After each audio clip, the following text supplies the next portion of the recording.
Welcome to the Republican Professor. This morning we have with us a very special guest, unlike all of the other non-special guests that we've ever had. We have Dr. Chad Bogosian. Welcome, Chad. Hey, thank you for having me. It's great to see you and have a chance to chat a little bit. Absolutely. I'm very happy you're here. Chad, you have been teaching now for a long time. How long have you been teaching? Let's see, I think I just completed my 14th year teaching at the college level. I started teaching philosophy at the college level as a graduate student, which was one of the many great features of my graduate program. We were given the opportunity to teach classes fully by ourselves through most of our program. And so not only did that give me good experience, but I enjoyed teaching. I'm sure we'll get into that a little bit. But so I started as a graduate student and full-time. I just completed my 7th year at the community college, Clovis Community College that I teach at here in the Central Valley of California. Prior to that, I taught for 2 years at Grand Canyon University. And right out of my PhD program, I had a 1-year visiting professorship at Azusa Pacific. So each of those have been, those full-time positions have been very formative and a great joy, each a different kind of school. But during my PhD program, I did start teaching, and I taught at both private liberal arts type colleges as well as the University of Arkansas, where I was working on my PhD. Tell me again, how many years you spent at Grand Canyon? 2 years. 2 years. Okay. Great. That's a great overview. How many courses do you think that you taught while you were doing your PhD? The ones that had your name on the syllabus as the professor. I should have put that down before I got on with you today, but I think I averaged about. You don't know the exact number? Yeah, I don't have the exact number in my head, but Okay. I would say over the course sorry of. to put you on the spot then. That's okay. I'd say over the course of 4 years between the semesters and the summertime, probably a dozen courses, maybe 15 courses across different schools. Yeah. So you got your PhD. You have your PhD. Yes, sir. How long did that take you to earn your PhD from start to finish? Yeah, for me, it was, okay, so the program I was in at Arkansas, like some programs, they separate a master's and PhD. So I did a second master's in philosophy there prior to technically being officially in the PhD program. So I applied to the PhD program. So that whole time there, I was at Arkansas for 6 years. But the PhD proper was 4 years between coursework, comprehensive exams, language, and the writing of the dissertation. But I typically talk about the whole 6 years because together, because it really was, I mean, even though there was a break and I actually wrote a master's thesis and graduated with a master's there, it was all part of kind of why we were there and so on. Did you have comprehensive exams for your master's? No, there it was a thesis. Okay. Some schools I hear, I'm familiar with, they give it an option or you do both. Some it's thesis or coursework choice, but there you have to write a master's thesis and defend it. And I wrote my master's thesis there on Alistair McIntyre's virtue ethics. He was reading him in a previous master's program. His book After Virtue is what got me interested in virtue ethics. And so I wrote on him kind of at a juncture of, I guess, what people would probably now call early McIntyre, because some of his views have significantly changed since I wrote that thesis. So some of my criticism wouldn't apply anymore, which is fine. But it's very, it was very interesting and focused on kind of questions related to the ontological and epistemological implications of his view. And so those are two big philosophy terms. Ontology deals with kind of the overall view of reality, I guess you might say, what virtues are, what their nature what their nature is, how we acquire them or not, and whether his sort of overarching framework provided a robust enough framework for that, for those kinds of things. And then moral knowledge was kind of an interest for me too, whether his view of the virtues that he held at the time, and After Virtue, and a couple other key works, provided an adequate view of knowing what the virtues are. And I was arguing my thesis that at the time they didn't, but I think okay. I think that some of his later work has provided, I think a better way for him to secure moral knowledge. But there are still people who I think have that kind of critique, depending on how you read him and so on. But, yeah, Well, what's your like view? Dallas Willard. Yeah, go ahead. No, what Dallas Willard from USC had this kind of common critique in his book that was finished after he passed away in 2013. But he has a chapter in there on MacIntyre and Rawls and others where he argues that, MacIntyre's view can't give an adequate account of moral knowledge. And I'm sympathetic to that, where moral knowledge, just if I can, this will be basic and we can go you deeper. can take, I was going to ask you what to expand on that. Yeah. So moral knowledge, at least as I'm interested in it, is the idea that we can actually have direct contact with, cognitively, and be in contact with what's right and good. We can actually know what's right and good. And that's your view? Yes. Okay. That our minds can be in direct, immediate contact with, and I'm being general here, and we can delve deeper, but is that position sometimes called ethical intuitionism or something like that? That would be one version, I think. Yeah. Okay. Ethical intuitionism. I know Michael Humer has a book. How we know. I have his book on that. So yeah. So ethical intuitionism would be kind of sort of the how, but whether we can know these things directly or not is kind of, I think, prior to the how, I would say. And so I'm of the conviction that even children, right, can in some sense directly know what's right and wrong, or good or evil, let's say. And to give an example of this, my son's 8.5, and he's just started reading the Chronicles of Narnia. I've been trying to get him into that all year, and finally 3 weeks ago he just said, "Okay, I think I'm ready." And so, awesome. Yeah, I promised to read them with him, and he's faster than me. He's already on like the third or fourth book, and I just finished the first one. But I've been slowly kind of planting the seeds for him, that one of the reasons I want to read these with him, and honestly, he made a comment like, "This is the most violent thing I've ever read," which is partly because we're careful what we have him read. But they get gifts with your weapons. That's right. And so I said, well, but do you understand why there's violence? And one of the discussions we've been in ongoing is, well, they're bad people, right? And they're evil people. And well, then the question is, well, how do we know they're evil people? And, you've got these vices that these people possess and embody and how they treat others, let's say. And so then the question is, well, then how do we know what to do about that? And so, I mean, here he is, and just in a very simple 8-year-old way, he's already making inferences, and I would say immediately knowing, like, well, the witch is evil, and the person who's battling the witch is good, and then we can go from there. And so I think people, back to moral knowledge, can know immediately in experience that a certain kind of basic set of principles and propositions about what's right and good. And then some of it's inferential. We would infer it from those. And so I'm interested, that's one of the many questions in philosophy that I've been interested in for a long time.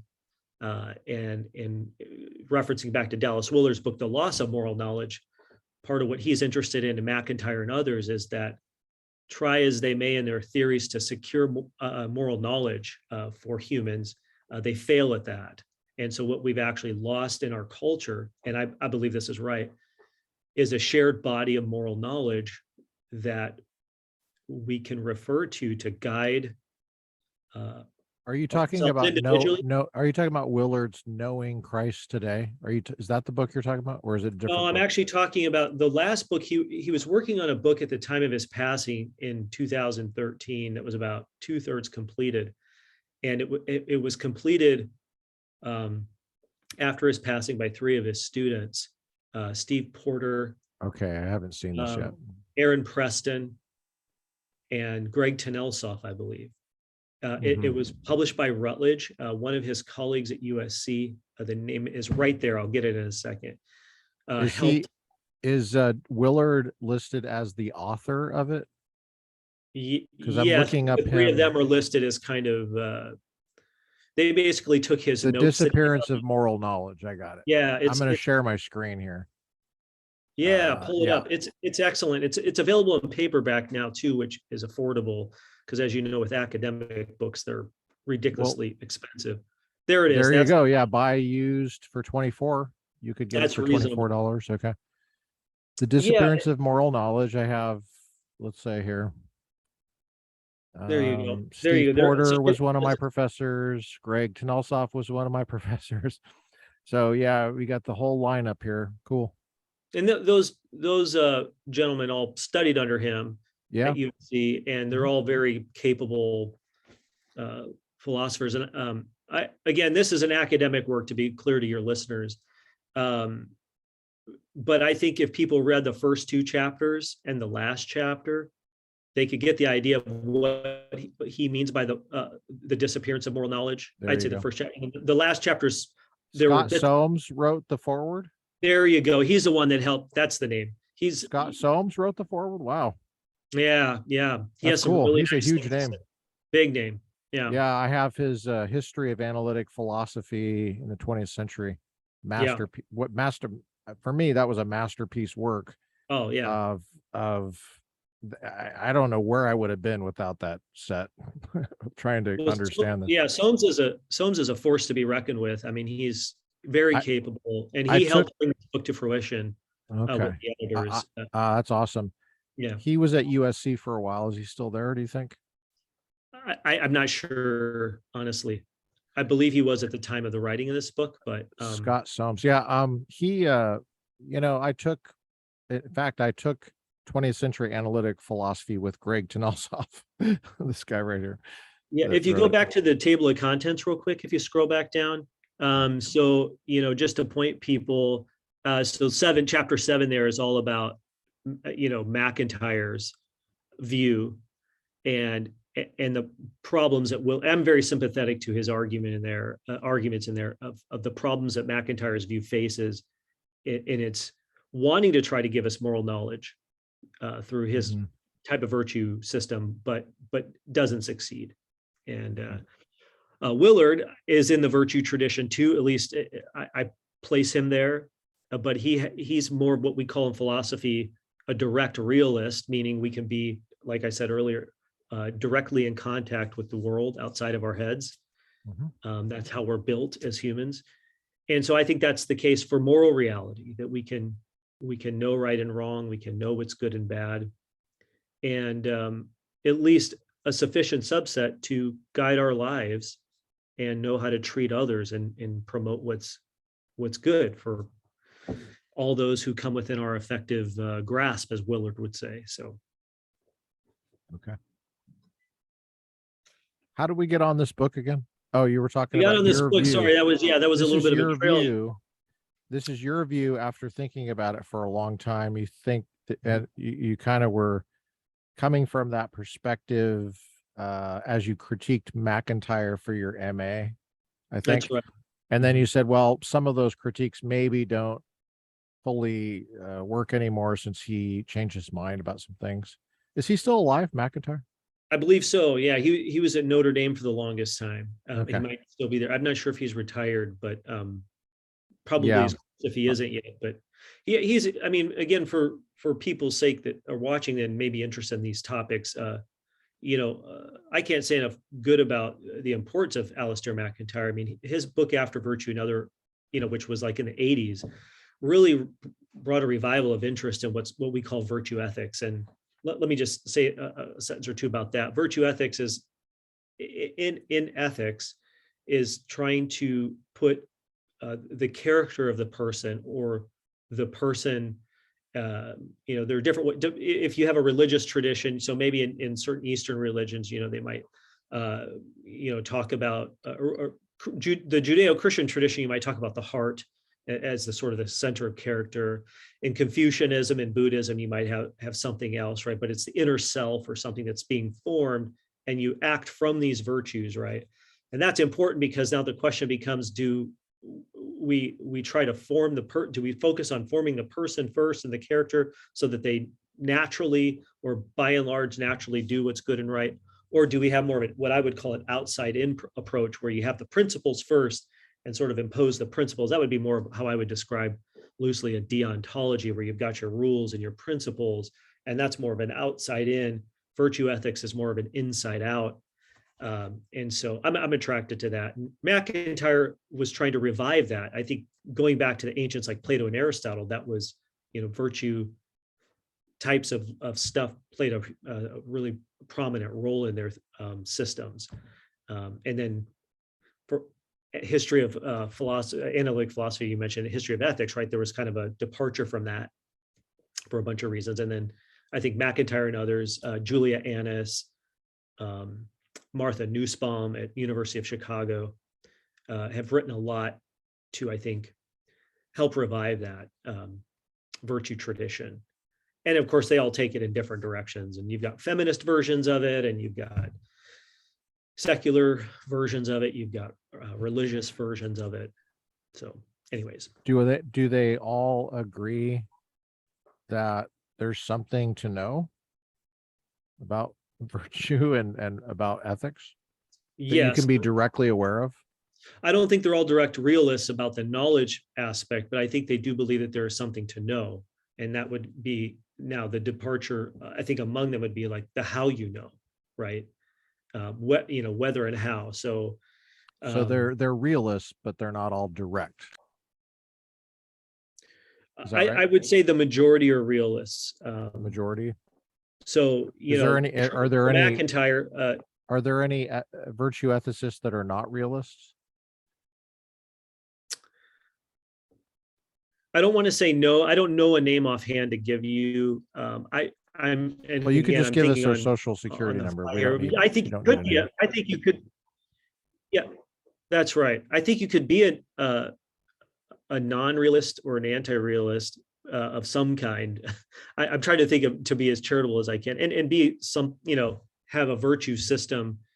I imagine you could be some version of a relativist, right? And say something like, the virtues are relative to a given culture. They're culturally constructed or something like this. They're made up, but they're not like features of the world that we go out and uncover and discover. Right. Now, again, that gets into all sorts of problems that, other versions of, in my view, other versions of relativism face, which is, well, then kind of, to use a McIntyre phrase, like, well, whose virtues, right? Which rationality?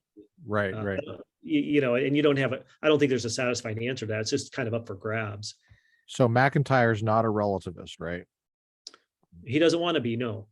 He doesn't want to be. No, he's not a relativist. In all fairness, he's not. He's become more Thomistic, following the work, kind of the thinking of Thomas Aquinas later in his career, and that's helped him, I think, secure a more robust realism. Early in his career, when I was writing my thesis, he was still wanting a kind of realism. He was often critiqued that he wasn't successful, but to be fair to him, he wanted that. He wanted, he thought that these virtues were features of reality, but he placed a really big emphasis on what he called traditions, and that these things are handed down. And there's something there, but again, I think how much, are you talking about tradition is the end game, and so there's nothing independent of tradition that can sort of that we can know. So if you're not a participant in a moral tradition, Can you still know the virtues, or do you have to be a participant in the tradition to know them? And the tradition sort of, these are things that just are constructed within the tradition, right?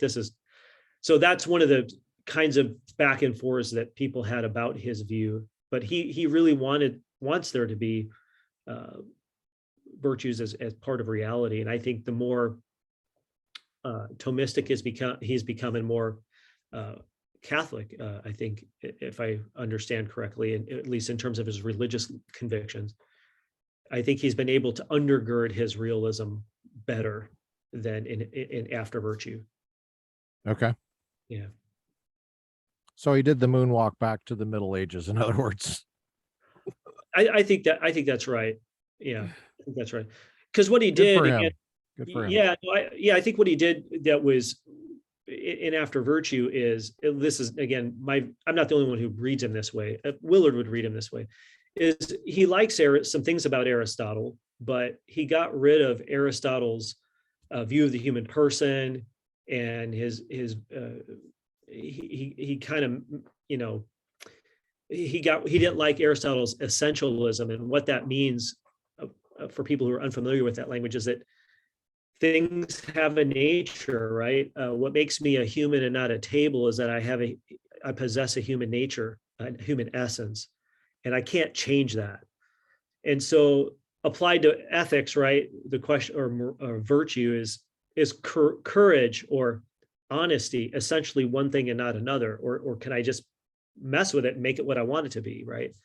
And so he was uncomfortable with essence talk, and I think that opened him up to certain kinds of criticisms that, Why was he uncomfortable with it? Well, he was relying on the later Wittgenstein, and so he did what we would call taking the linguistic turn in philosophy. And what that means, again, in very simple terms, is that language is doing something to the things that we're talking about. Dallas Willard calls this the Midas touch view of knowledge, where when I talk and we get together and we agree that over there is courage, well, then our doing that somehow, like King Midas, touches the courageous act or courage and partly makes it what it is. For me, that's a problem, because that sounds like we're constructing reality as opposed to discovering reality. Right. We're making courage after our own image, so to speak. But then Yeah. that pretty quickly, if you're not, I think, opens you up to this kind of linguistic constructionism that is subject to critiques of a certain kind of relativism that he doesn't want, and I don't want. Yeah. So, anyways. Well, I mean, the sounds are,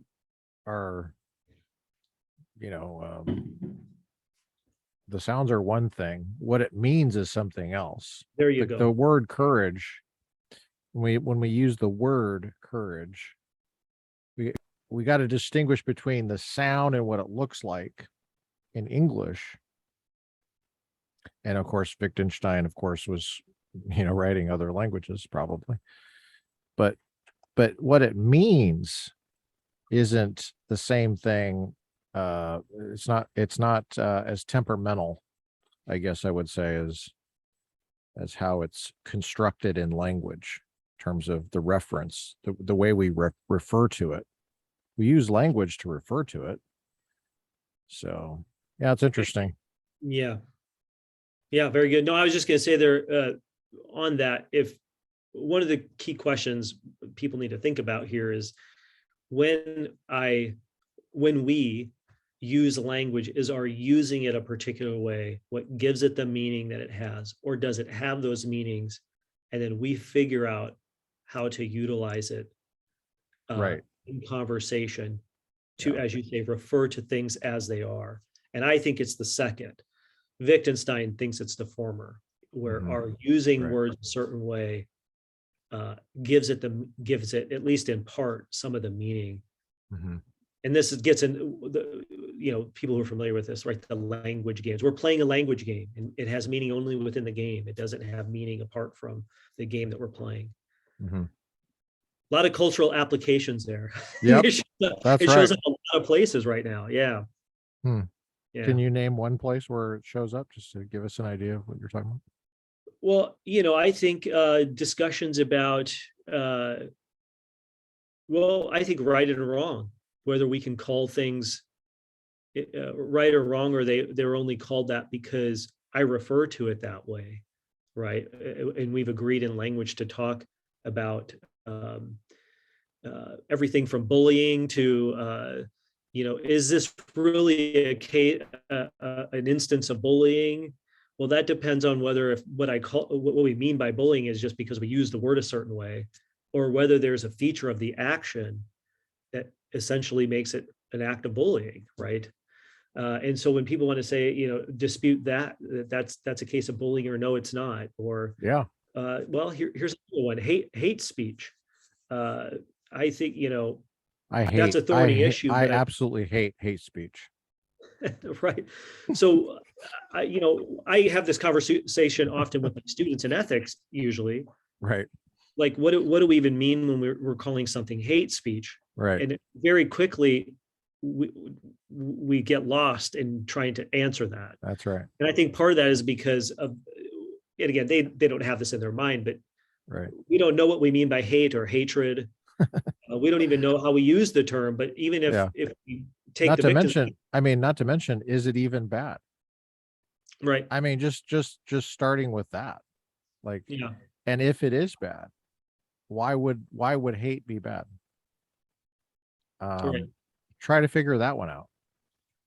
How do we come up with the idea that hate is bad? Because it seems like a lot of people hate, and they don't see anything ironic about that at all. They hate speech, Right. and they will tell you how much they hate it. It's like, well, what are we even talking? What do we even mean? Are you anyway? For me, like, self-awareness is a huge thing for me. Like, how much of your work is just trying to bring people around to some kind of self-awareness about what their views about things are, or whether they're aware that their view is incomplete and there's some work to do.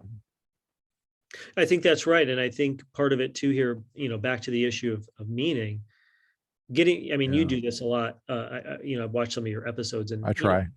no, I mean, and good reason, like trying to get clear on our terms, right? I mean, Yeah, that's right. Plato That's does right. this, like, what do we mean by, but see, I think that Yeah. that Socratic kind of back and forth is not at its heart trying to get us clear on how we use terms. That might be part of it. At its core, we're trying to get clear on really what do these terms mean? Like, what's Yeah. hatred mean, and why would it be bad? Or am I really That's a very subtle point you just made. I love how subtle it was, but just in case anybody was missing it, maybe somebody caught that you were making a subtle point, but can you just say that one more time? I know that people have see if I can remember the what I just said? you made a distinction between how we using language Yes. and getting at you said that the Socratic method. The Socratic method, I think, is at its heart trying, and I would just say the dialogical method at its heart is trying to get at the core of it is what we What words really mean. mean, what Yeah. words mean, Yeah. not just how we use them. How Yes, it might be, very good. That yeah. was an excellent point. I love that. I mean, if someone needs, That is such a learned in the best tradition um, thing to say. Get people to think about. yeah, well, I hope that's helpful. I mean, if people want something basic here, I would encourage them to think about how they, well, if they're around children or have children, or even just people younger than adults. I mean, I find myself a lot of times asking my kids, 8 and 4, well, are you trying to say this, or are you trying to say this? Hmm. And it's not, I don't think what I'm doing there is, are you using the word this way or this way? It's, what do you mean, right? What are you trying to communicate? Mm. Or what do you feel, right? Hmm. Are you sad? But sadness means something. It doesn't mean something because I'm using the word sad a certain way.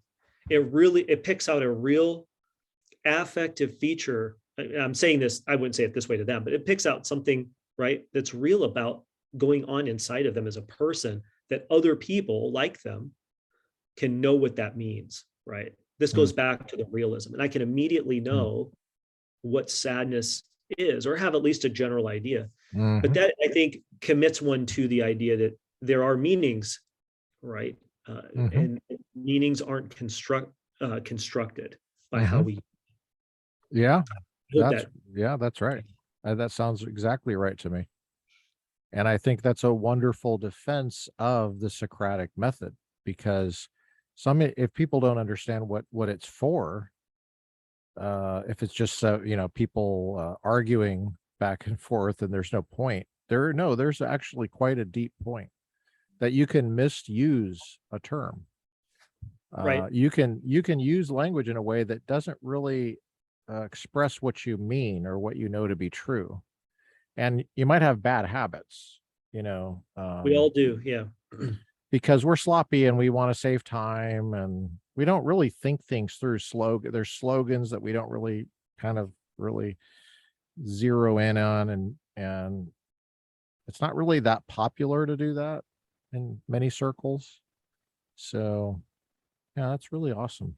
You do that. You have a really firm grasp of the Socratic method, it seems like to me. Well, thank you. I would say I'm still working on it. I mean, Yeah. I mean, Well, we're all a work in progress. yeah, yeah. And I mean, I try to say this to my students, and I mean it. It's authentic that, um, we have to take a growth mindset in these things, and no one has Right. arrived, right? I have bad habits, cognitive and otherwise, that I'm still having to undo and try to Mm. redo them in proper Amen. way. Amen, brother. Intellectual. So I would call these intellectual virtues. I like to talk about these with Mhm. my students.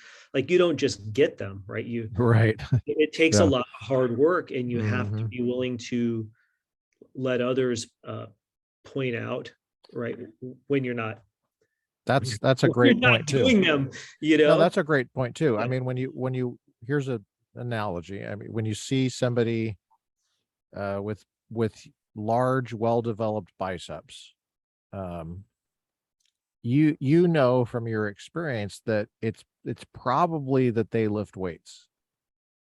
You can Right. pretty much, it's either they lift weights or they are a rock climber, or they're doing which is essentially lifting weights because it's your body, right? That's a weight. But however they're doing it, it's exercise and it's dedication. Maybe it's diet and all sorts of other stuff, rest. There's something to know about that. And if you wanted to do that, there would be a path of progress you could That's right. follow, right? And there's experts on that. Similarly, but I think people get this a little bit less sometimes. I think a lot of people think some people are just born smart. He is really smart. But it's just like the biceps. Nobody's born with biceps like that, you Right. know, Right. with Arnold Schwarzenegger biceps. It takes a lot of hard work, Yep.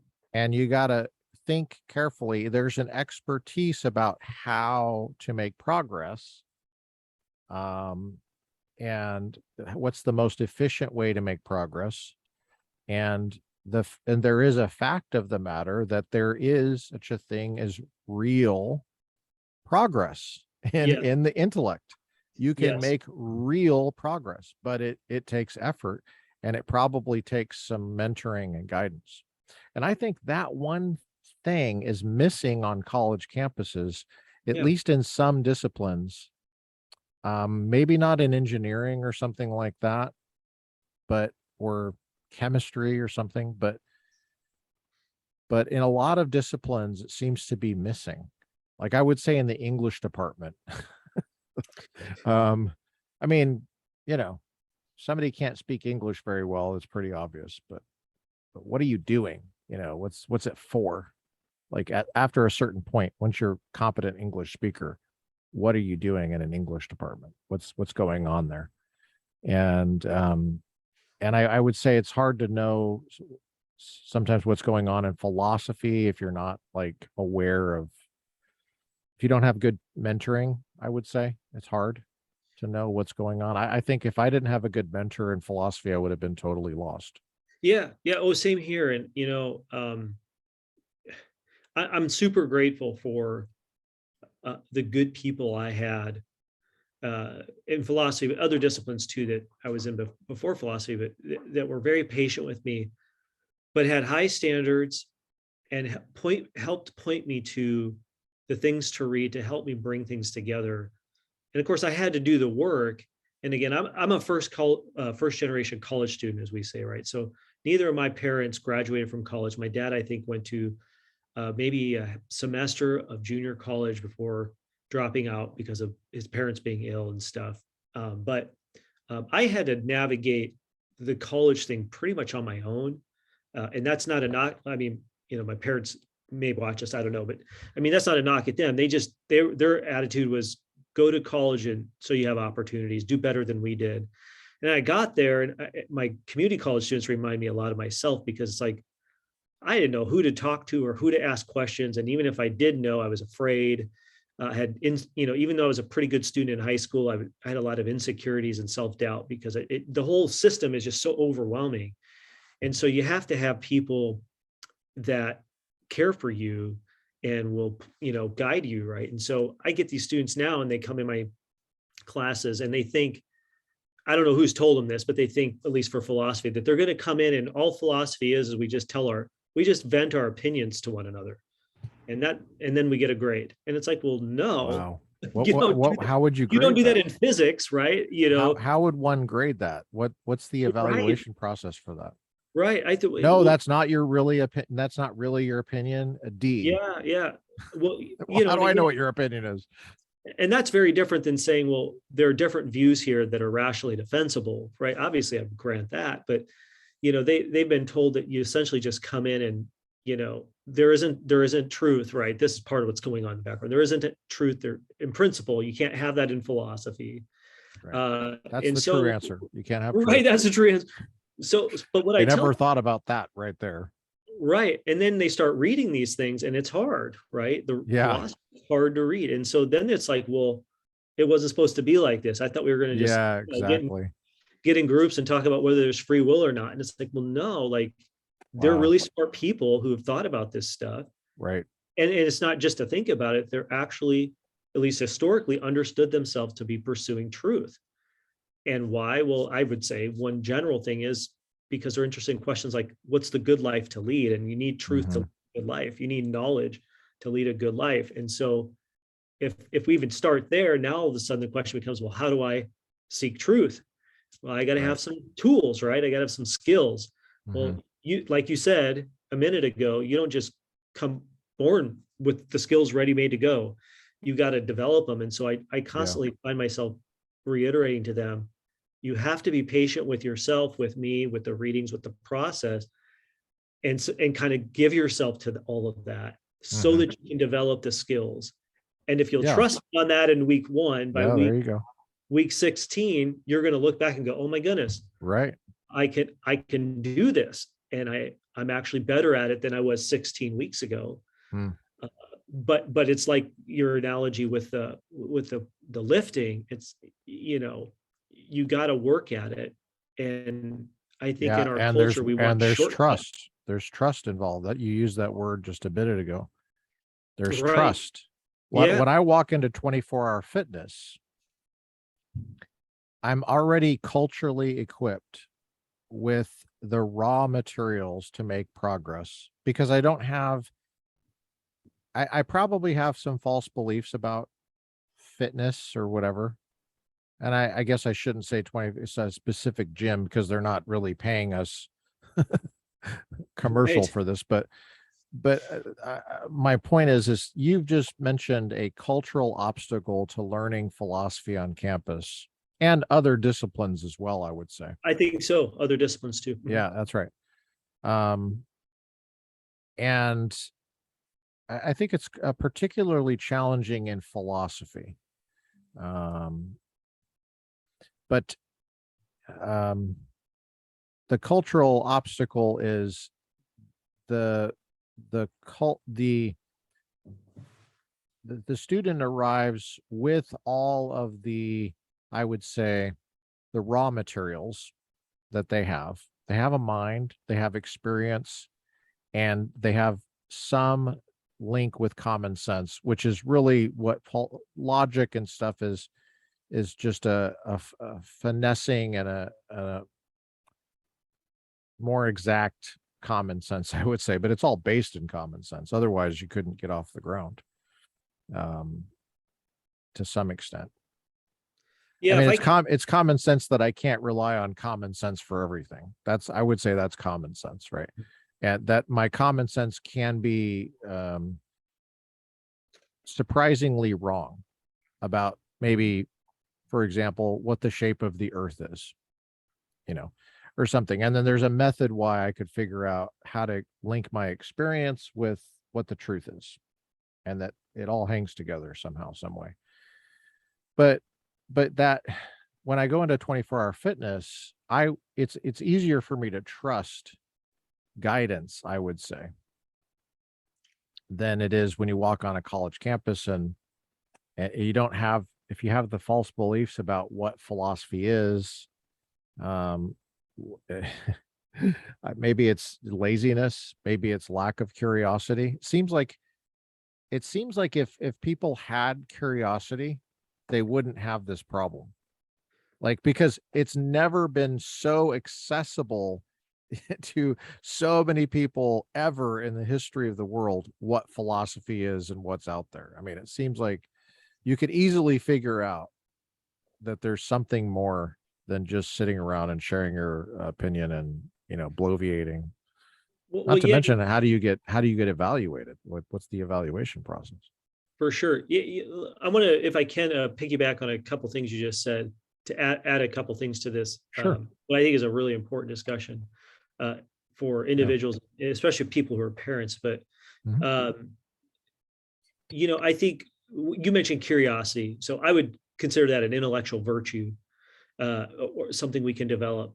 And there's a really neat book that came out a couple years ago called "The Excellent Mind" by Nate King.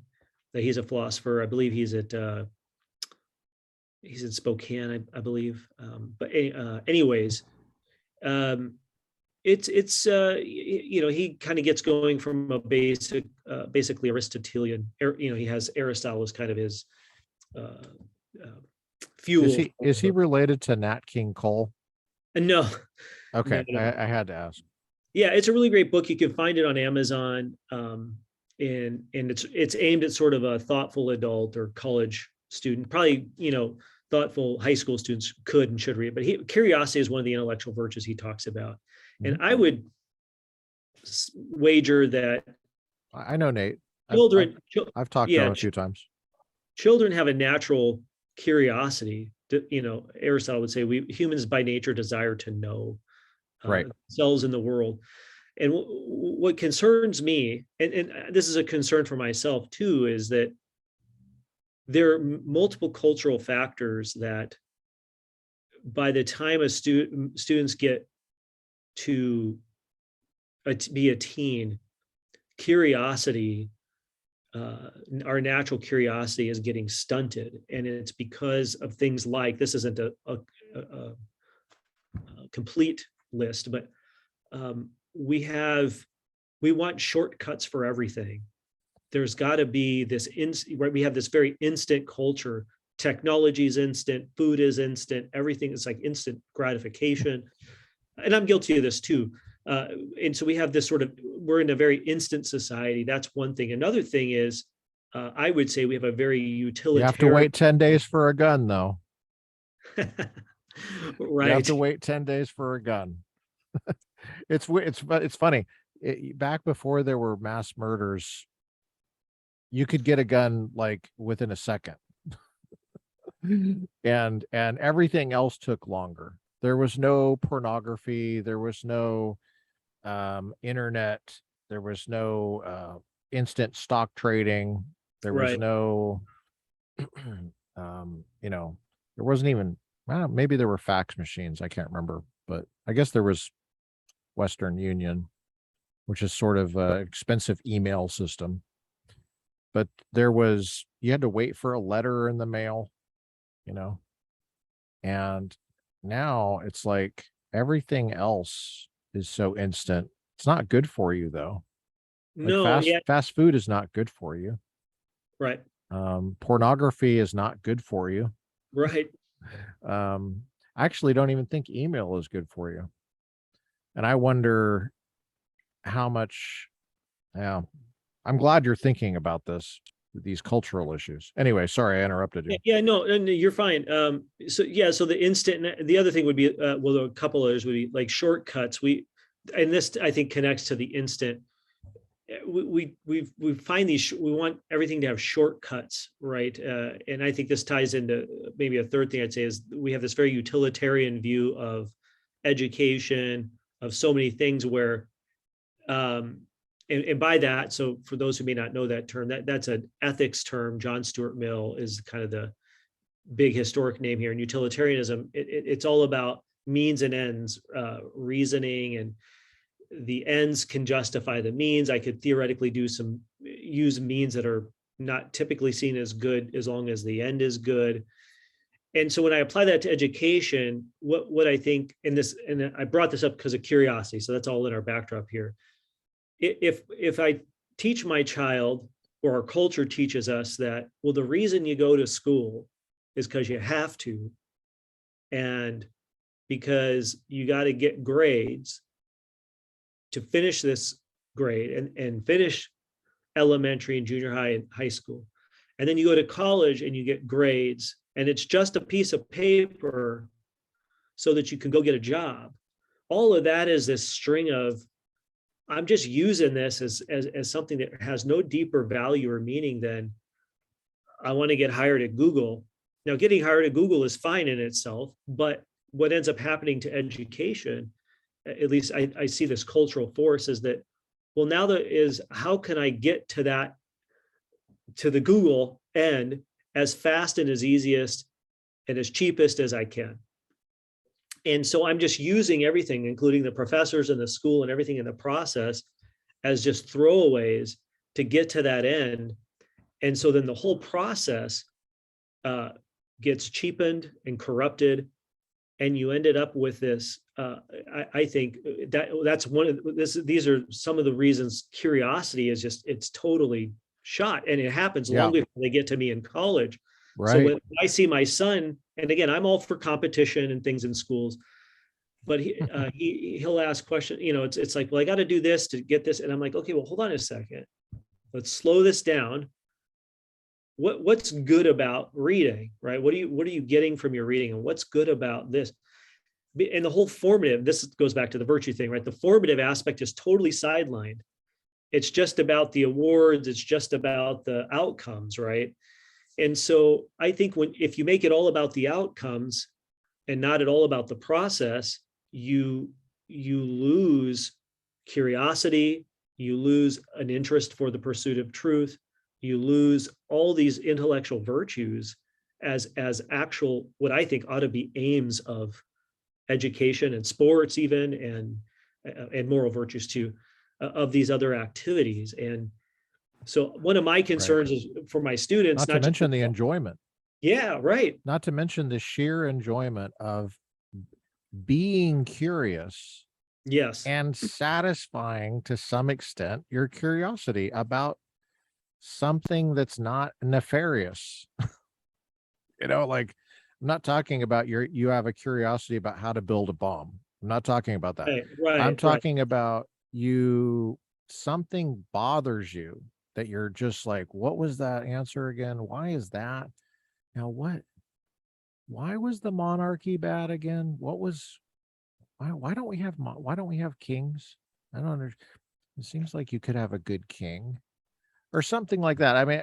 I'm just pulling something out of the air, but there's, how did slavery get ended again? Like, seems like it was everywhere. And now all of a sudden we don't have it. How did that happen? Showing up with an insatiable curiosity. And Yeah, that is something that I universally do not see on college campuses. And I've taught 185 courses at 12 yep, campuses on a variety of campuses. so-called Christian campuses, California Lutheran University, Biola University, Loyola Marymount University, Pepperdine University, those last two over a decade, and then 5 community colleges in 2 different counties, Ventura County and LA County. In the city of Los Angeles, 2 of the city, LA City College and LA Mission College. Sorry, 3 of the city. Pierce College is also in the Valley. That's in the city of Los Angeles. And 2 Cal States, 2 big Cal States in 2 counties, Orange County and LA County, LA City. And I've seen that students are the ones that are curious. I'm not worried about them. But they're not, in my experience, they're not the norm. And I have had some great students, so I've been blessed in that sense. And some of my best students have been the most, well, some of the ones that have been the most ambitious have been the best. I can think of, for example, David Phillips, who just finished clerking for the U.S. Supreme Court for Justice Alito. He was a logic student of mine and a business ethics student, an intro philosophy student at Pepperdine. And he was a voraciously curious. He took enormous care in his work. He really stood out, but he's also incredibly ambitious. Went to Harvard Law School, went to seminary first. He got into Harvard Law School and he told Harvard, he's like, I think I want to go to seminary first. So please hold my spot. And Nice. they held his spot. I mean, can you imagine? I can't imagine my other students that want to go to law school doing that. I can't imagine that them getting into Harvard and then going, actually hold my beer. I want to go to seminary first. Right. But because he wanted to make sure he knew what the Bible meant first. Interesting. It's just like awesome. So, but a lot of my most ambitious students, like you've said, like use the example of Google. But I've had a lot of students that want to go into like law and stuff.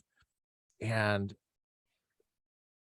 some of the most ambitious students I've had, I've been almost embarrassed to have them as a student just because they don't have the curiosity. And because they don't have that, they're toast. They're toast in life. They might have a nice big house and a new car or whatever, and maybe some friends, hopefully, if they, I doubt that even, but it's sad to me. And then there's a lot of people that seem totally lost and they don't have the curiosity, and that's heartbreaking for a different reason. And then there's some people that gain curiosity, and those are the most proudest moments I have as a professor, is you see people that come on the campus, they're totally bewildered and disoriented, and they somehow right the ship, and you get to see it, and they have the curiosity all of a sudden. So, well, I appreciate that distinction very much. I think there is an important distinction between ambition and curiosity. You can have one and not the other, or you could have both of those. And I see it too. I mean, I have everywhere I've taught, I've had really excellent students. And I mean that in the curiosity and the intelligence sense, but I think we can confuse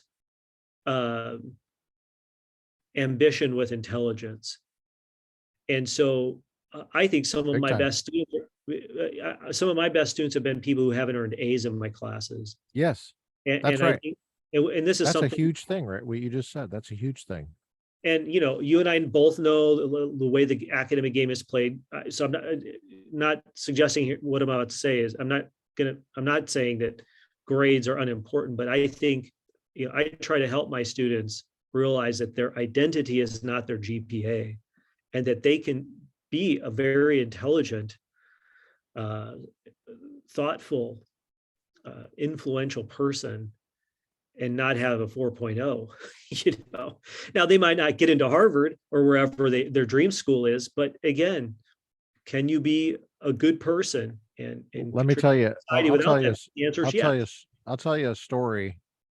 This is a very rare story. there's a couple of different examples of this, I would say. And I think I know names, but I'm not going to say any names. But I'll tell two different stories here. One is, and I remember these stories because they're just so odd.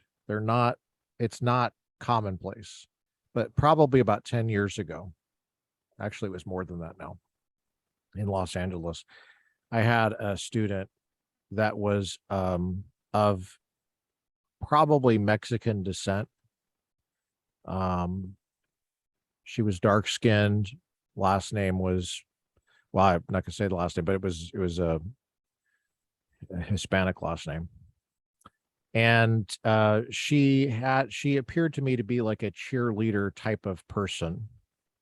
What I mean by that is athletic, probably popular and fun to be around, but not, I wouldn't say academically serious is not the first thing you would think about, or maybe even the second thing. But she failed the midterm, and I was worried about her. I was worried that she was going to complain because, in my experience, people who fail, they either take responsibility or they Mm. complain, and there's no there's very little wiggle room between those two. Well, she she came to my office hours to talk about failing, and she was so embarrassed, and she was so taken off guard by the grade that she had. She was incredibly worried about passing the class. And so I said, if you're really serious, you can turn this around. And here's how I would say you should do that. And I said, got to get curious about the material. You have to. I don't know how she did it. I really don't know. It must have been just the way, it must have been a 15% midterm or something like that. Anyway, I can't remember exactly the breakdown, but she pulled an A minus in the class. I mean, and I was a hard grader, Yeah. and I just cannot, I can't. Did she get an A minus in the class? It might have been a B plus or something, but it was some kind of crazy. It's the most radical change I'd ever seen in any student at all. Mhm. And I had another student that pulled a C plus in the class, not the same class. It was a different class, different year. A female student. She wanted to, I think she wanted to go to law school, but she was just like kind of clueless about really what she wanted to do. I think she broadly wanted to go to law school for the right reasons. I think she wanted to help people. And she pulled a C plus in the class, and she was just devastated. And I'm not laughing because I think it's funny. I'm laughing because it's such a crazy story. She I thought she was going to complain because I was used to this, especially close if it's between a B minus and a C plus. I remember it was Christmas time. I said, if you want to come talk about your grade, that's fine. I will be at this coffee shop. You have to come to me. It was not in Los Angeles. It was in Orange County. I said, my contract has ended. So she actually came to the coffee shop. This is the Wow. only time I've ever seen it. There's a few times this has happened in 15 years, but she came to the coffee shop, which is really, I really admired that because, she's female, I'm male. It's the holidays. It's the least convenient thing. I mean, and she was intimidated by me, apparently. I didn't mean to be, but she came and she listened to my very frank um, feedback of her whole semester. And she took it in, and you could tell it was extremely difficult for her to hear, extremely. And it was a little late hearing this. She should have come in office hours 2 months before, or something like that. Right. Right. She, she, uh, she took that very seriously. Anyway, long story short, short story long, I ended up writing a recommendation because we stayed in touch. She never complained. she took it to heart. She asked me for a recommendation later after we had our full set of discussions. And I gave her a very positive evaluation where I told the whole story of her development to the law school. And she was actually hired to work for the law school in a very prestigious position. It wasn't paid very much, but it was very prestigious. And that stands out to me because the law school, I actually talked to the attorney that was hiring her on the phone. We had about a 20-minute conversation about this particular girl. And I told her the whole story. And that stands out to me because it was fully truthful. Like it was fully like, they didn't want just a piece of paper. They wanted to know the background story. And then they gave her a shot, based on her character. And I told them, this is the kind of character you're working with, and she will be responsible. So yeah, I mean, I love that. I love that. I love that in general, but I love it because I resonate with that in part. And I tell my students this more often now, but I mean, I have not law school, but I have a similar story about myself as an undergrad. My first year, moved away to college, 7 hours, 8 hours from home, goofed off, and I failed a couple classes. And so and it was a private school, so it was not cheap. And I was going to have to take summer school to stay on track to finish in 4 years. And you mentioned embarrassment. And I can remember how ashamed, and I knew what kind of discussion I was going to have at home once we had it. But I had to go to the office of the professor. He pulled out, at least I'm thinking of one was an English course and one was I think like a biblical studies course or something. And it was totally on me. And I did what I don't like. You're mentioning that I don't like students doing. I complained. I made it the professor's too hard, unfair. All of it was untrue. But I was playing the blame game. But I remember they were patient and gentle and basically said, well, look, here's the deal. Here's the evidence, right? This is what you did on exam one or didn't do on exam one. Okay, did you read? No, I didn't do the reading.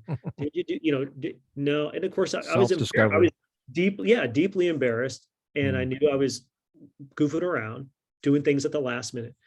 And my dad said to me, remember, he doesn't have a college degree. And he just basically said, look, here's how this is going to go.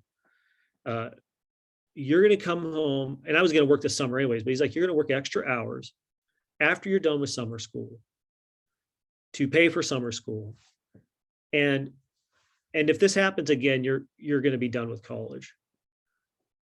Now, you can think what you will about that sort of, is it right to pull your kid? But I knew what he was going for. He was getting to the heart of personal responsibility. We raised you better than this. was in the background too. And the look, you're going to have to stop wasting your time, other people's time and money, and turn the ship around. But it was very much in his own way, was giving me what you described as what I would say is a growth mindset. And I can remember, like you, I had people later, right, these same kind of professors who were willing to advocate for me for graduate school applications and things, because that's what they were looking for, as opposed to, I think sometimes what we do in these cases in our culture is it's like you're one and done. And if you don't get it right the first time, you're like you're in the outer circle. And this is one of the reasons I like the virtue stuff is we're all in development and people can turn the ship around, but they need to face the hard truth. They need hope. They need resources, right? I'm all for that.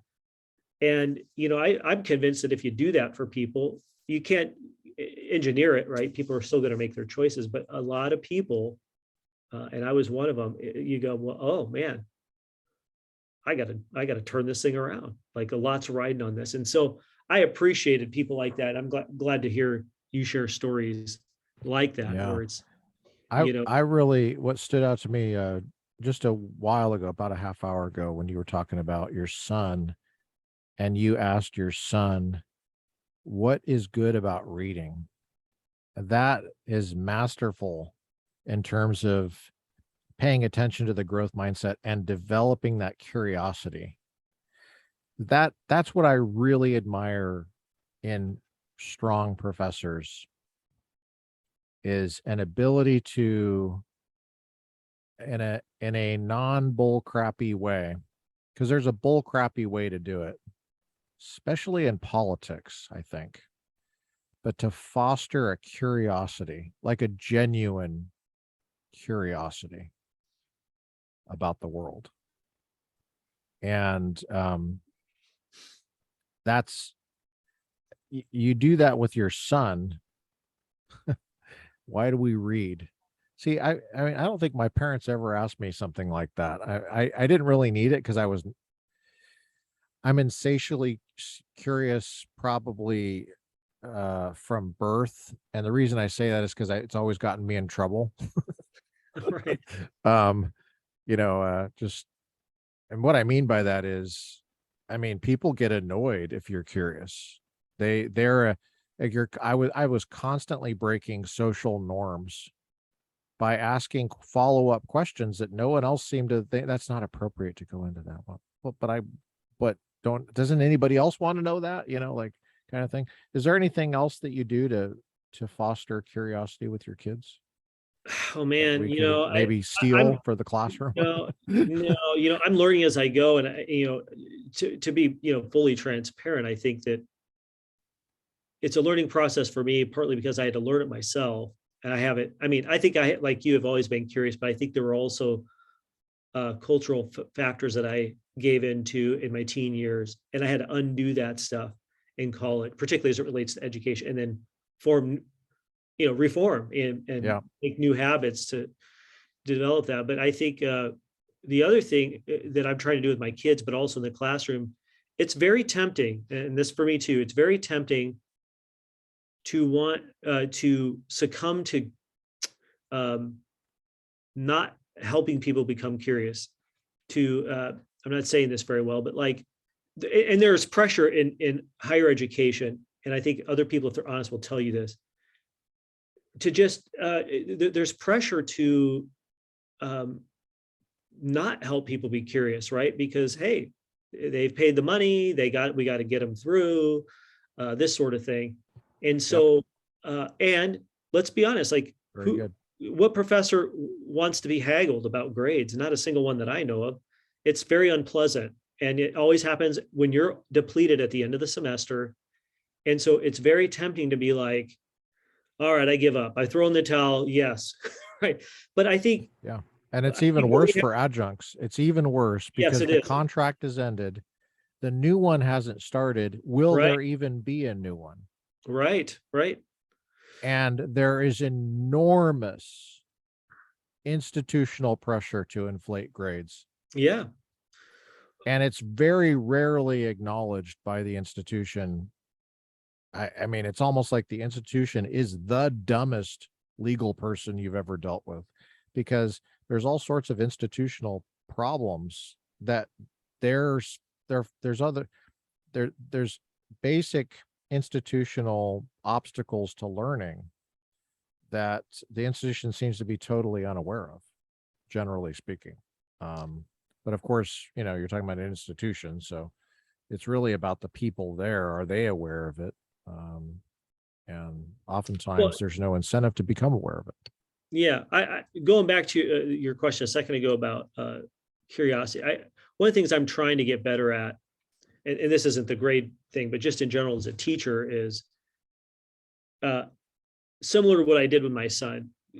Ask questions and invite them into, well, do you want to, essentially invite them into a learning process. Okay, well, how about you go look at this? Here's something to go read. Why don't you go look at this, and then let's talk about it, right? Because a temptation for people. I'll speak for myself, but I think I've talked to other professors like this. I mean, I like to give people answers. I mean, I like to, but I think unintentionally, what can happen is, if someone says, well, what about this argument? and I'm ready to go with critically analyzing it myself, I can inadvertently and unintentionally keep them from being curious and looking into it to think for themselves, as opposed to saying, well, why don't you go read this, think about that in relation to the argument you're asking me about further, and then let's talk and I'll tell you what I think about it. So that way they have to do some of the labor, like with reading and my son, so that I'm not just sort of making it fast and easy for them. Yeah, that's good. So I'm That's working really on good. that. Yeah. Yeah, And I think, like you described, the students who are curious or desire to learn, a lot of students I've found, at least in my experience, haven't been given that sort of opportunity. I would say haven't been taken serious enough as a learner to treat them as though they can actually do the labor and have something to offer. Instead, it's Yep. like we're treated like dispensaries, right? And Right. or we're seen as dispensaries. It's like, well, no, like I'm not going to hand it to you. I'm not being mean, but here, go read this article on whatever topic, like you're saying is interesting to you, and then let's talk about it. And I've found that as I do that more, the students who really want to learn and who are really trying to form a view, right, form their own view, they benefit more from that than me just going, well, here are the 3 views on this. I can lay them out for you. Here are the pros and cons, and let's talk about it.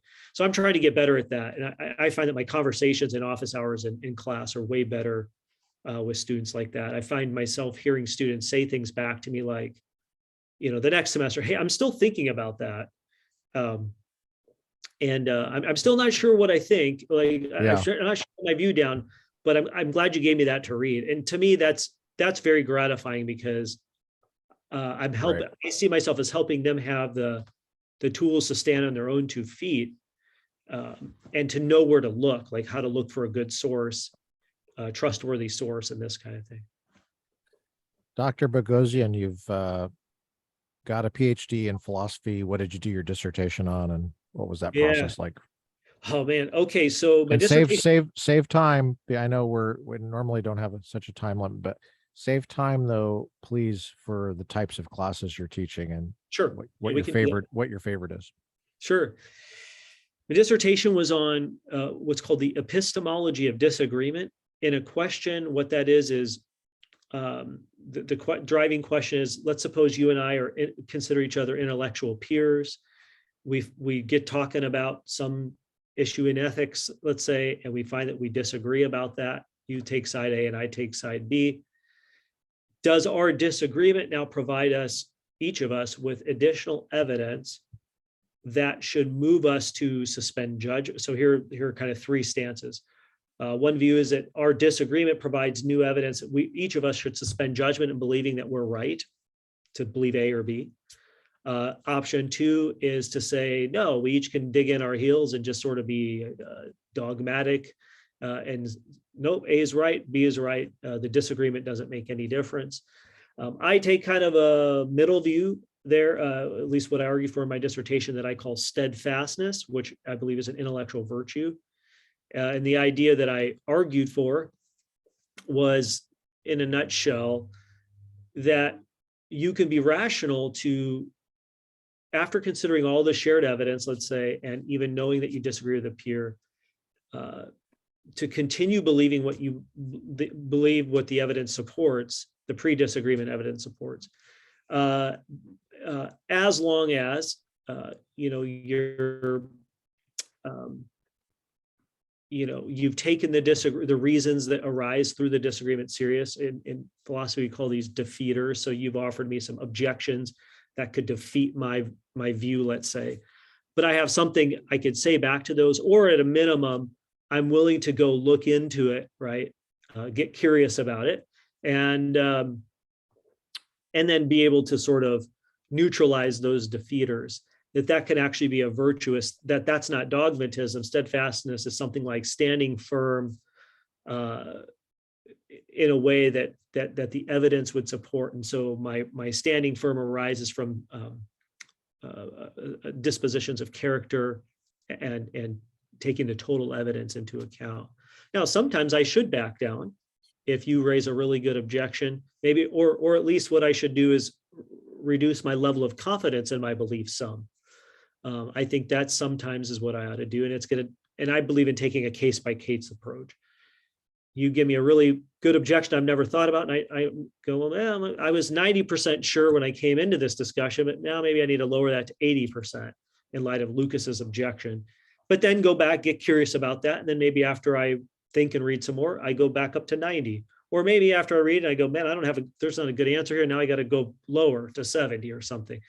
So this is the way I think about disagreement. One of the reasons I picked this topic is I think it's importantly practical to everything from moral disagreement to political disagreement to religious disagreement. I have a deep desire to want to try to bring people together to have open exchanges on controversial issues in a way that doesn't devolve into what we see far too often in our culture right now, which is meanness and vitriol and demonizing the person who disagrees with me as what's wrong with our world and this sort of thing. I really believe that we can have reasonable disagreement where I see you as a reasonable person but having a false belief, and you see me as being a reasonable person in the disagreement but having a false belief. That's basically what I did my dissertation on. So that sounds like a very timely application of your dissertation topic. Do you believe that that's possible, that we can have institutionally sponsored discussions that are designed to foster kind of a community that you're talking about, where we can? I think it's possible, but I think it goes back to, at least in our present day, I think you have to create that culture from the top down. It's not sufficient to have faculty like myself who believe in it and strive for it if at every turn you're running up against institutional culture that that is even unintentionally stifling it. So this might be a topic for another podcast, but I do believe it's possible. And I know there are groups like Heterodox Academy. I don't know if you've heard of them. This is a politically bipartisan group of faculty across the country, at least from 2 and 4 year institutions, that just believe that open and free exchange of ideas is like a kind of first freedom that we got to not allow to go to the wayside any further than it has, recover it more so that we can pursue truth and we can have knowledge and ultimately flourish as a society, because we all lose when we don't have this, and we all win, I think, when we can have an open exchange. So it's got to start from the top down, but I think these little grassroots efforts like the Heterodox Academy, where you have people from different political persuasions all saying the same thing, like this, there's legit worries here that this is not what it needs to be in higher education. I'm glad to see that they're speaking up on behalf of open exchange of ideas. But yes, I think it's possible, even if it's not currently as actual as we would like it to be. Right. You've mentioned that your specialty is epistemology in philosophy. What's epistemology? And follow-up question, which kind of gives the answer away to the first question: how do we know things? Yeah, so I know we've got a little limit on time here. I will point people to a prior episode of yours that I saw where you interviewed Trent Dougherty. He's an excellent philosopher and epistemologist. There are others I think you've had on, but epistemology is basically what I would consider to be one of the key pillars in philosophy, where we're trying to answer the question, what is knowledge and how do we know what we know? And so in general, I mentioned Aristotle earlier, and I agree with this. He said humans by nature want to know. And I think having knowledge, not just an opinion, but having knowledge is essential for human flourishing. And so some of our typical sources of knowledge would include experience and perception, testimony, memory, intuition. And by intuition, it's not just a gut reaction, but we immediately understand the concepts or immediately intuit cognitively the truth of, all bachelors are unmarried, or 2 + 2 is 4. Once you understand the concepts, you just immediately kind of mentally grasp those truths. So I think those can be sources of knowledge and evidence. Yeah. Um, Say or- those sources one more time in case somebody's listening and they think you just named a bunch of stuff and they weren't really fully paying attention to what it Sure, was yeah. exactly. So, but these are sources of knowledge, pretty common sense, but go ahead. Yeah, experience. And I think that's broader than perception. If by perception, people just think of like the 5 senses. Okay. So I think conscious experience, perception, testimony. So think of the legal system. I mean, that's pretty primary, as is experience in Other people telling you stuff. yeah, people who are, you mentioned experts earlier, but not only experts, but someone you trust. Right. Books, maps, Books. websites. Yeah. Memory. So my knowledge of not going to the high school prom because I wasn't allowed to is based in memory, even though I was allowed to go to the after prom. Right. That's for another day. Okay, so memory, and then intuition. Some call it intuition, and that's probably one of the most controversial sources. And there's reasons for that, but that's immediately kind of grasping the truth of a claim or a proposition, or intuiting the meaning of an experience, maybe, or something like this. Yeah. And I would even say there are people immediately know. There are some people who just seem to know when a person's bad. They encounter something in public, and you just go, something's not right there. I think they're probably they immediately know and experience they're encountering the person's character or this sort of thing. But that again, so those are sources of knowledge, and again, those can be overturned in light of other evidence. But I think you mentioned common sense. I think that's where we start. I think our knowledge base and our beliefs are innocent until proven guilty, not guilty until proven innocent. And that's a nice way of saying I'm not a skeptic. I think skeptics think that our knowledge and our beliefs are guilty until proven innocent. And I'm not a skeptic. So I think generally we know some stuff. And again, that can be overturned.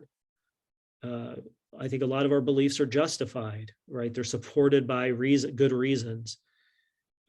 Those that can be overturned, but again, I think those are innocent until you have a reason to believe that they're overturned. Yeah, it's very common sense. I love. It seems like everything in your approach is friendly to the best in common sense. I love that. A lot of people don't realize that philosophy can be, just really kind of refining your common sense. I think, I encourage people all the time, at the community college, I teach students who are not going to become philosophy majors. Most of them are taking 1, maybe 2 classes for transfer. But it's very gratifying. I encourage this. If they will see how, like you just said, how practical and important it is to learn how to think well so that you can live well, it translates into any discipline you go into. I think being a philosopher has helped me be a better parent in certain ways. It'll help you be a better person on jury duty, and analyzing evidence. So, pick up some philosophy stuff, get curious about it. Maybe start with a topic that you really want to think about, ethics or God's existence, or whether or not there's an afterlife and what it might be like. Do you believe God exists? I do. Yeah. Yes. So I'm what philosophers call a theist. And so I believe there are good reasons for that. You're atheist? I'm a protheist. No. So I believe that God. He's not an atheist. He's a theist. There you go. There you go. Important distinction. Okay. What tradition are you in theism? Yeah, so I'm a Christian. I'm a follower of Christ. I've heard of that. How do you spell it again? Christian. CR. I'll look I it think up the later. spelling expert is your next episode, but the spelling bee champ. Yeah. Yeah. So yes. Yeah. So that's deeply informative and for how I live my life and how I raise my kids. And I understand Jesus, as Dallas Willard would say, is the smartest man who ever lived. And I never Yeah. thought of that until I read Willard. And Yeah. but I didn't either. When it said that to me when I was younger, I mean, honestly, being a philosopher, wired like I am, Hmm. In faith communities that I was raised in or been a part of, I think the anti-intellectualism has been something that's been really hard for me. I've been told that I think too much. Yep. Shamed Shame, for a lot of asking shame and guilt. questions, shamed for collecting books. I was You have almost a lot of books. I was almost run out of youth group in middle school for asking too many questions, and I was unsatisfied with answers. Wow. And so, but I'm grateful for my parents that they did not succumb to that. They Praise God. encouraged this, and yeah, Double dinner thumbs up. table. Yeah, my mom especially, just a bright, wise woman, and cultivated the life of the mind in me. And so, What's your favorite class to teach? I don't know that I have a favorite, but uh, Intro to Philosophy and Ethics are two of my favorites. And I teach those every semester. And I know in grad school, lots of people are like, they don't want to teach intro level classes, but I love it. I love it too. the questions. I love Yeah. getting a challenge to turn people onto this stuff. Yeah. It's And awesome. I think it's really important. And now I do teach in our honors program here in this spring. I just taught a seminar on the meaning of life. And that was a greatly rich class to teach with really motivated students. And This is at Clovis Community College that's right. in California, honors program. What was the name of the class? The one you're talking I about? entitled it Finding Meaning in a Mad World. Finding Meaning in a Mad World. Wow. That sounds like a great class. I would have loved to take that class with you. Finding Meaning in a Mad World. Wow, they gave you the freedom to come up with a class like that. Yeah, and I ran it through the honors committee, and and again, we looked at a range of different views, and we read Camus, and we read Louise Poyman, so we had a diversity of views, everything from nihilism to theistic accounts of meaning. So it was we had great discussions. So Okay. yeah, so I love teaching. Most everything I get to teach, I mean, I really enjoy. So You're a blessed man. Dr. Bogosian, thank you so much for coming on and sharing your expertise with us about philosophy and education, higher education, including a few nice little snippets about raising children, which is just wonderful. Is there anything that you want to say before we sign off? oh, well, thanks for having me. And I want to encourage people, whoever the listener is, at what any age, to have confidence that they can use their minds to seek truth and to come to know it, and to not lose heart if it gets difficult, but to seek out wise people and trustworthy sources in their pursuit. And I think if they'll do that, they'll find that their life is enriched and deeply meaningful, and that there'll be more fun in conversations too. So there you go. That's Thanks right. so much. That's right. Well, thanks, Chad, for coming on. We appreciate it. Yeah, thanks for having me. Take care.